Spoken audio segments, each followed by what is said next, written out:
Suara saya muncul, gambarnya muncul. Untuk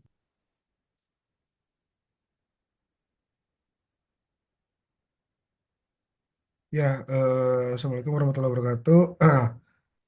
Untuk mata kuliah web programming ini sebenarnya harusnya masih ada beberapa pertemuan lagi, tapi dipadatkan aja. Jadi nanti mungkin ada beberapa sesi yang harus diisi absen gitu ya. Tapi pada intinya ada tiga yang mesti kita capai sampai dengan akhir perkuliahan ini. Yang pertama adalah eh, tugas, kemudian project, dan UAS. Nah, tiga komponen ini akan saya rangkum dalam satu pekerjaan, yaitu tugas akhir, praktikum, dan UAS ya. Jadi untuk web programming ini, antara tugas, project, dan UAS itu digabungkan. Jadi nanti UASnya hanya formalitas saja, hanya mengisi absen dan mengisi soal saja, kemudian mengupload dokumentasi akhir dari project ini gitu ya. Jadi nilai tugas, nilai project, dan nilai UAS itu diambil dari satu project ini. Saya rangkum aja istilahnya jadi tugas akhir ya, tugas akhir mata kuliah atau project akhir mata kuliah web programming. Karena teman-teman sudah praktikum kemarin beberapa sesi, ada 4 sesi ya praktikum tuh, 4 pertemuan. Maka di sesi sekarang sampai dengan akhir ini teman-teman silahkan gunakan waktunya untuk mengerjakan project akhir ini. Nah, proyek akhir ini teman-teman akan diminta untuk membuat sebuah aplikasi ya. Teman-teman akan diminta untuk membuat sebuah aplikasi kasir sederhana.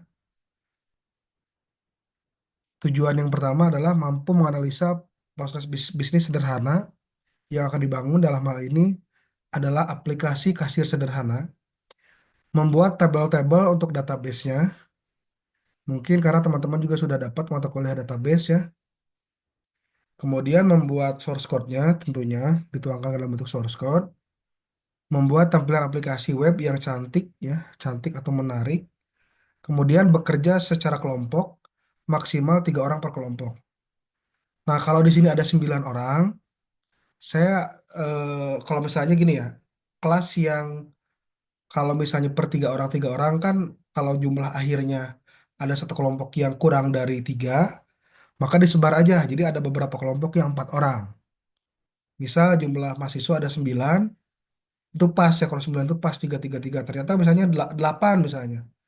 Nah, kelompok satu dibagi dua aja berarti 8 itu 4 orang 4 orang. Jadi intinya minimal 3 maksimal 3 gitu maksudnya. Sorry, minimal 3 ya maksimal 4 lah ya. Jadi project ini tuh ini project ini memang kompleks tapi dikerjakan secara kelompok. Dikumpulkannya kapan? Pada saat submit jawaban UAS atau di sekitar 2 minggu ke depan ya. Sampai sini ada pertanyaan? eh, kalau untuk bentuk yang dikumpulkannya itu PDF ya, atau laporan akhir atau Ya, ya video bentuknya maksudnya itu. Pak? Nanti saya kasih contoh ya. Nanti saya kasih contoh Ya, sampelnya. Jadi intinya nanti ada halaman, tampilan, dan keterangan. Nanti saya kasih contohnya, formattingnya. baik Nah, Pak. studi kasusnya adalah, nah kita akan membuat aplikasi program kasir ya. Teman-teman sudah tahu aplikasi kasir itu seperti apa ruang lingkupnya. Jadi ketika menggunakan mesin kasir ya, mesin kasir itu mesin POS ya, yang suka ada di Alfa, di Indomaret gitu ya. Owner memerlukan cukup banyak waktu untuk memeriksa data-data secara manual. Jadi kalau hanya menggunakan mesin kasir biasa, maka nanti di akhir harusnya kan di akhir dari di hari closing gitu ya, malamnya itu akan direkap tuh semua nota-nota penjualan. Nah, tentunya dengan adanya aplikasi mesin ini, aplikasi kasir atau POS ini memudahkan untuk merekap data penjualan ya. Sementara menggunakan program kasir, nah ini ya dapat dilakukan secara praktis yang tadi saya sampaikan, tidak perlu secara manual lagi gitu ya. Jadi meminimalisir resiko-resiko dari kesalahan atau human error atau salah perhitungan. Ya teman-teman udah tahu lah ya, dengan adanya mesin aplikasi POS itu kan biasanya nanti rekap penjualan itu sudah muncul langsung ya, udah ada bisa dimunculkan data reportnya. Nah, tas pekerjaannya satu, buatlah aplikasi kasir sederhana berbasis web based arsitektur monolitik. Nah, monolitik itu maksudnya monolitik itu tidak perlu adanya microservice. Jadi single aplikasi aja, standalone single aplikasi tapi berbasis web based ya. Nah, frameworknya bisa menggunakan Laravel atau Codeigniter. Kemarin praktikumnya Laravel betul ya? Ya, pola Rafael. Nah, nanti walaupun Laravel diperbolehkan juga sih kalau mau pakai yang lain gitu ya, Codeigniter gitu ya. Kemudian database-nya menggunakan MySQL, boleh MySQL juga boleh PostgreSQL. Pokoknya yang penting judulnya ujungnya SQL aja. Mau Oracle SQL, mau PostgreSQL, mau SQL Server, mau MySQL, silahkan. Kemudian boleh menggunakan template ya. Untuk webnya, untuk tampilannya, kalau ngedesain mah lama gitu ya teman-teman ya, boleh menggunakan template. Tinggal cari template admin LTE biasanya ya. Tinggal download gratis, ada yang gratisnya banyak. Saya biasanya pakai admin LTE, download, itu udah jadi tuh tampilannya tuh. Udah nggak usah mikirin lagi CSS-nya gimana, JavaScript-nya gimana, udah ada tinggal make ya. Dan sekarang sudah banyak tools-tools yang membantu ya. Tidak hanya googling, kita juga bisa menggunakan ChatGPT gitu ya, AI, bantuan AI dalam memahaminya gitu, dalam memahami. Oh gini, saya belum diajarkan nih cara menggunakan template misalnya. Itu bisa kalian browsing sendiri aja gampang gitu. Kemudian fiturnya ada login ya. Login itu ada dua user ya. Satu admin, satu lagi kasir. Nah, kasir ini yang tugasnya menginputkan penjualan. Kemudian si admin itu bisa mengelola data barang masuk ya. Crude barang masuk. Nambahin barang, nambahin stok gitu ya. Kemudian si admin juga bisa menambah user gitu ya. User si kasirnya. Nambahin user si apa? Operator kasirnya. Kemudian transaksi penjualan. Transaksi penjualan itu realnya penginputan penjualan maksudnya itu. Ada orang yang beli sampo 5 biji harganya berapa, ditambah baygon satu biji harga berapa, total harga berapa. Ketika ngambil Sunsil 3 baygon satu berarti di stoknya dikurangin gitu ya. Kemudian cetak transaksi penjualan tuh ini bond, nota ya. Kalau kita belanja di Indomaret kan suka ada notanya tuh di Alfa, nota belanja gitu ya. Nah, selain itu sebenarnya ada satu lagi.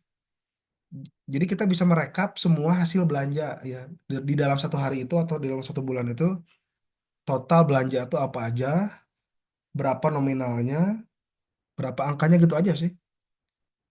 Sesederhana itu aplikasinya. Kemudian jangan lupa ada fitur logotnya. Karena ada login berarti ada logotnya.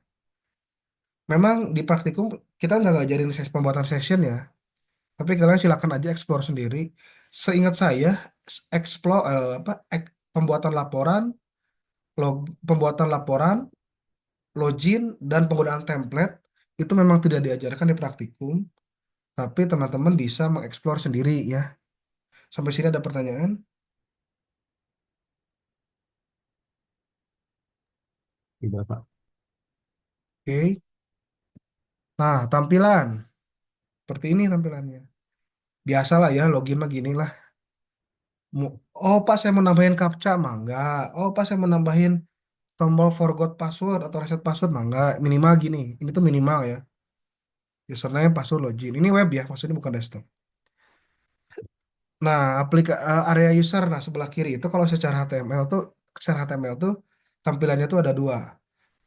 Satu layar itu ada dua. Yang pertama ada sidebar, side menu, yang kemudian yang tengahnya tuh main. Nah, ketika pertama login, keluarnya ini, selamat datang. Siapa yang login? Si Budi.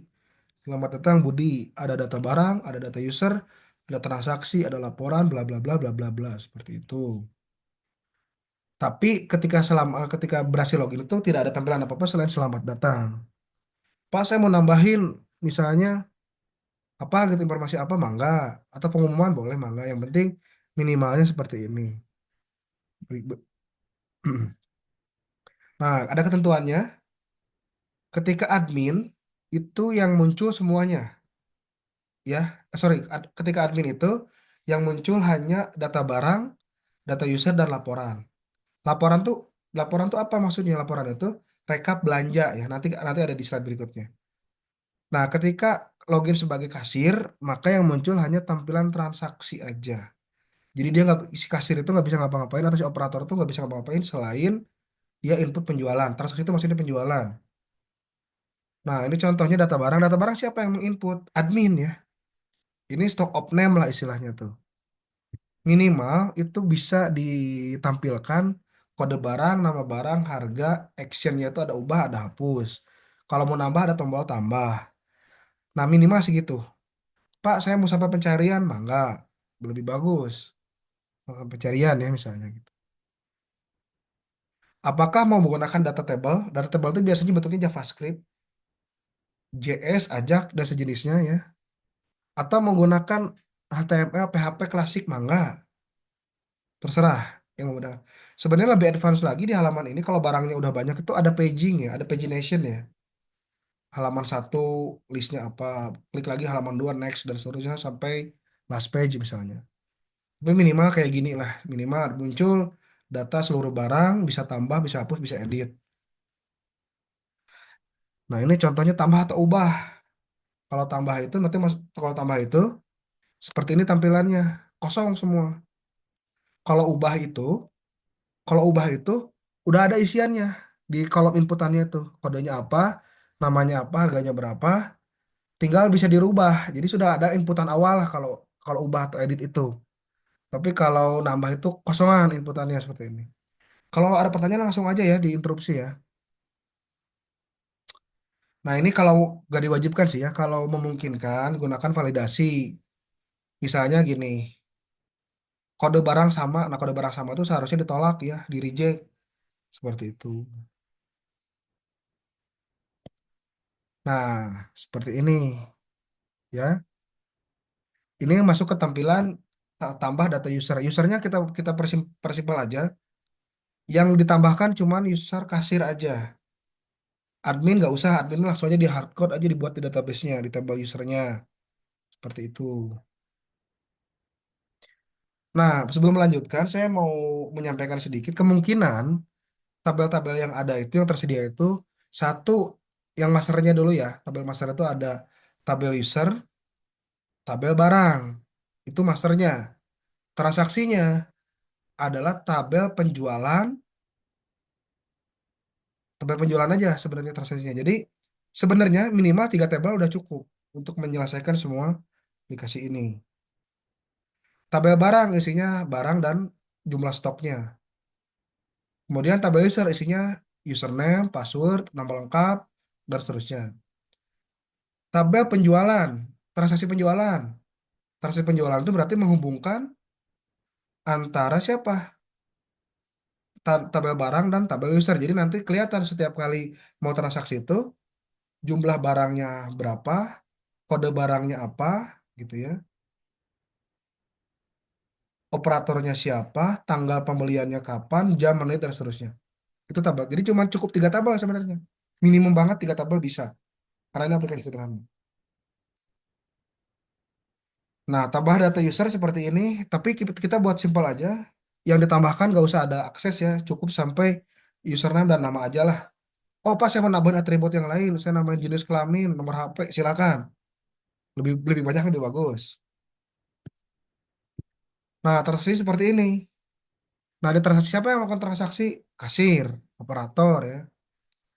Nah, di sebelah kiri itu masukkan kode barang. Nah, kan harusnya mah pakai pakai barcode-nya kode barang teh kalau ada mesin barcode-nya mah. Nah, ini mah input aja lah manual. Nah, masukkan kode barang. Berapa jumlahnya? 10. Tambah ke keranjang. Nah, nanti di keranjang itu nambah sendiri tuh. Tambah ke keranjang, tambah ke keranjang, tambah ke keranjang. Mungkin akan ada tabel tambahan di database-nya, tabel keranjang mungkin ya. Cuman ketika sudah di check out atau sudah di klik tombol selesai, nanti ada statusnya bahwa di keranjangnya sudah tercheck out gitu ya. Mungkin seperti itu. Mungkin 4 tabel lah. Barang, pengguna, transaksi sama apa namanya, sama keranjang mungkin ya. Nah, di tabel keranjang itu, di data keranjang itu ada kode barang, nama barang, jumlah, harga, subtotal, aksi. Nah, saya pertegas lagi, kode barang itu ambilnya dari mana? Tinggal ambil data dari kode barang yang tadi diinputkan. Nama barang ambilnya dari mana? Tinggal searching di tabel barang, kode barang X001 itu barangnya apa? Harganya berapa? Gitu kan. Jumlah dari mana? Dari yang diinputkan di keranjang tadi. Subtotal dari mana? Dari hasil kali jumlah yang diinputkan dikali harga satuan di tabel barang. Jadilah subtotal. Ada tombol aksinya hapus, jadi bisa menghapus juga dari keranjang. Total itu hasil penjumlahan subtotal. 2.000 tambah 3.000 tambah 500 jadi 5.500. Jumlah bayar selesai cetak struk. Itulah transaksi sampai situ, transaksi belanja itu sederhana. Nah, ini contohnya struknya, struk belanjanya. Ada tanggalnya, ada kasirnya. Makanya tabel transaksi itu menghubungkan dari tabel barang dan tabel user. Di tabel barang kita mendapatkan, di tabel barang kita mengambil data dari kita mengambil data kode barang, nama barang, harga gitu ya. Kemudian di dalam tabel user kita ngambil data username-nya siapa yang sedang loginnya gitu ya. Kemudian tanggal ini diambilnya dari real time aja. Tanggal transaksi itu real time dari pada saat kita klik klik selesai transaksi. Begitupun laporan. Laporan itu tidak perlu ada tabel sebenarnya. Tabel eh, laporan itu cukup mengambil data dari tabel transaksi. Jadi semua yang ada di transaksi itu tinggal diambil menjadi laporan atau struk ya, struk belanja gitu. Jadi jadi jadi struk belanja itu isinya adalah struk belanja itu isinya adalah satu kali transaksi belanja di dalam satu kali pembelian. Lain halnya dengan laporan. Laporan itu kita bisa milih berdasarkan apa? Periode. Nah, laporannya sederhana. Di tanggal berapa sampai tanggal berapa ada penjualan apa aja, barang apa aja seperti ini. Di tanggal 10 ada sabun, sikat gigi, sama handuk yang terjual. Berapa jumlahnya, berapa subtotalnya, kasirnya siapa, keluar semua. Laporannya sederhana, tidak mesti didetailkan. Oh, laporan penjualan, kode penjualan sekian, apa aja yang dibeli, enggak. Pokoknya mah barang apa, di tanggal berapa, subtotalnya berapa, harganya berapa, siapa kasirnya. Munculnya data seperti ini. Ya, baru logout. Demikian. Ada pertanyaan? Nanti saya share juga sih PPT-nya.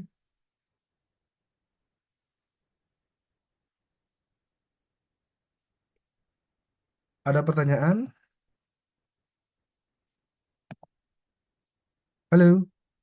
Tidak sih Pak, cukup kompleks juga untuk 2 minggu Pak.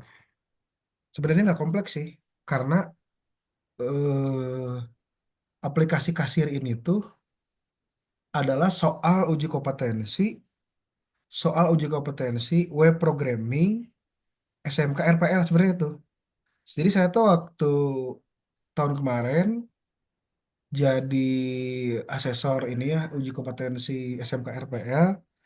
Jadi mereka dikasih waktu 10, 11, 12, 2, 3, 4, dikasih waktu 6 jam per orang untuk membuat soal seperti ini. Tapi lebih sulitnya mereka itu desain tampilannya, CSS-nya bikin sendiri. Sebenarnya ini mudah ini sebenarnya. Apalagi sekarang sudah ada tool, sudah ada alat bantu banyak ya. Tidak kompleks sih sebenarnya. 6 jam tanpa framework Pak.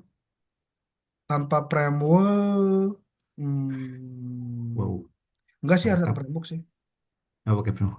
Nggak maksudnya tadi yang SMK 6 jam Oh, tanpa Pak, framework. itu pakai pakai framework. Oh, SMK pakai biasanya framework. Laravel sekarang. Oh Kemarin iya, saya iya. kasih Laravel soalnya terakhir. Iya Pak, baik Pak. Cuman kalau untuk S1 mungkin harusnya ya, S1 tuh mungkin harusnya pakai ini MPC atau HMPC ya. HMPC hierarki, jadi modular si menunya itu modular, satu folder MPC, satu fungsi, satu folder MPC. Cuman karena saya belum mengajarkan ke arah sana, minimal ya Premok aja. Kenapa Premok? Supaya kalian sudah bisa menerapkan prinsip MPC-nya gitu.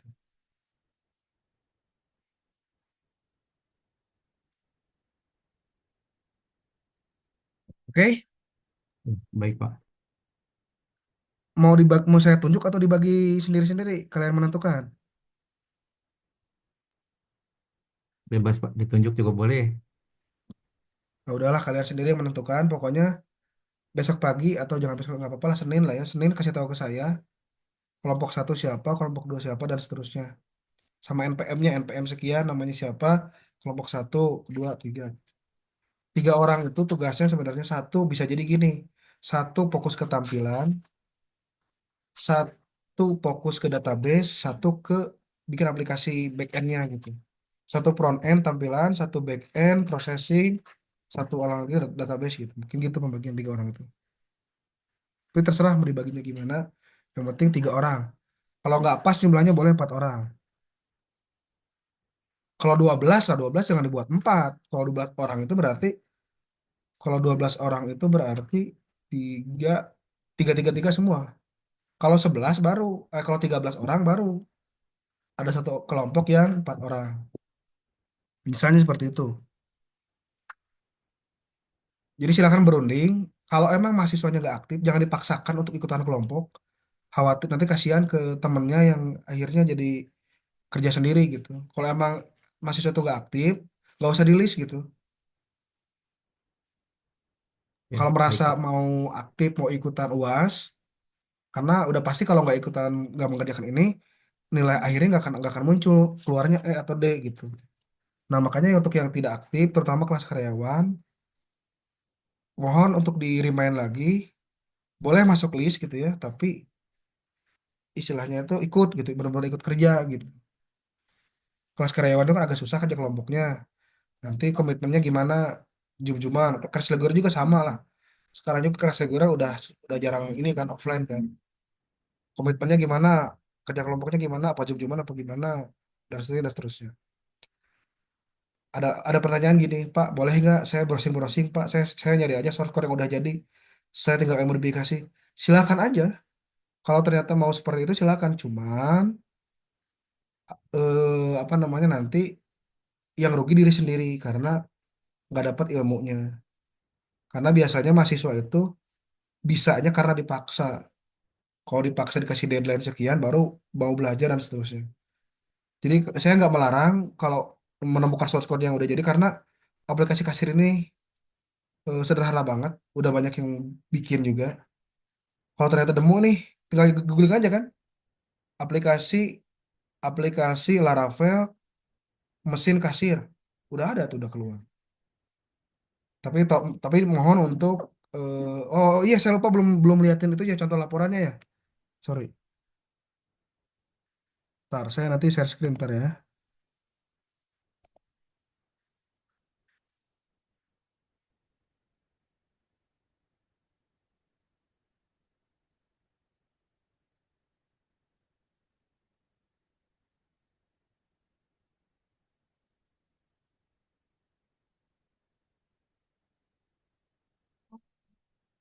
Nah, contohnya ini ya, ini kebetulan kebetulan yang eh, kita lagi bikin ini aplikasi PMB buat Uninus.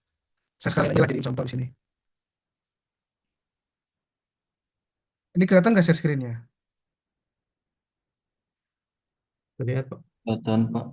Nah, jadi bikinnya gini aja. Bikin tabel, isinya nomor, modul, nama halaman, link, screenshot, keterangan. Contoh, satu modul modul tentang apa? Camaba. Nama halamannya halaman utama, URL-nya. Nah, kalian kalau memang masih di localhost nggak apa-apa, pas copy paste aja di sini URL-nya. Misalnya http://localhost/kasir, udah aja. Nanti screenshot halamannya seperti ini, kasih keterangan untuk memperjelas. Nggak cuma nama halaman di sebelah sini, tapi juga dikasih keterangan. Nah, ini terus dibuat seperti ini sampai dengan yang akhirnya, gitu. Yang dinilai itu sebenarnya ininya, saya nggak butuh source code-nya sih. Saya butuh ininya. Cuma nanti akan ikutan di submit juga si source code dalam bentuk zip maksimal berapa mega nanti saya bikin. Cuman yang saya baca sebenarnya dari sini. Kalau dari sini saya ada yang meragukan atau saya kurang yakin, baru saya cobain source code-nya. Misalnya saya nggak yakin ini kayaknya cuma HTML doang nih, nggak ada prosesnya misalnya. Itu saya baru akan buka source code-nya gitu. Tapi bisa jadi ya, bisa jadi nanti pada saat UAS saya minta kalian bikin video, video presentasi aplikasinya. Jadi kalian bikin video, bikin aja di YouTube videonya gitu ya. Jelaskanlah aplikasinya di situ. Pakai Zoom kayak saya tadi lah. Jelaskan aplikasi. Kemungkinan sih untuk dokumen yang diunggah ini, tapi nanti ada tambahan pada saat UAS itu video lah, video video penjelasan aplikasi lah ya. Saya memastikan betul bahwa si aplikasinya jalan gitu. Jadi dua soal, tiga soal sorry. UAS itu tiga soal. Satu soal nanyain absen, satu soal ini apa namanya laporan ya, laporan proyeknya seperti ini bentuknya. Yang ketiga nanti video presentasi mandiri masing-masing kelompok untuk menjelaskan si aplikasinya dalam keadaan berjalan atau running. Nanti disampaikan juga kelebihannya apa, kekurangannya apa, perbedaan dari soal apa, sedetail mungkin, maksimal durasi 5 menit misalnya seperti itu. Kurang lebih sedemikian. Ada lagi yang ditanyakan?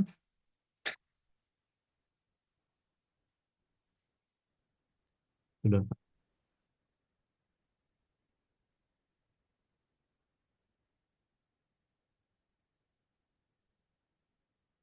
Oke, boleh dikerjakan dari sekarang, tapi nanti maksimal hari Senin itu sudah ada nama-nama Grupnya dulu ya, Pak ya. ya siapa ajanya. Saya titip ke ketua kelasnya ya, Mas Tin ya. Baik, Pak. Oke, terima kasih. Nanti masih minggu depan masih ada satu pertemuan lagi. Sekalian kita review ya progresnya udah sampai mana gitu. Assalamualaikum warahmatullahi wabarakatuh. Waalaikumsalam warahmatullahi wabarakatuh.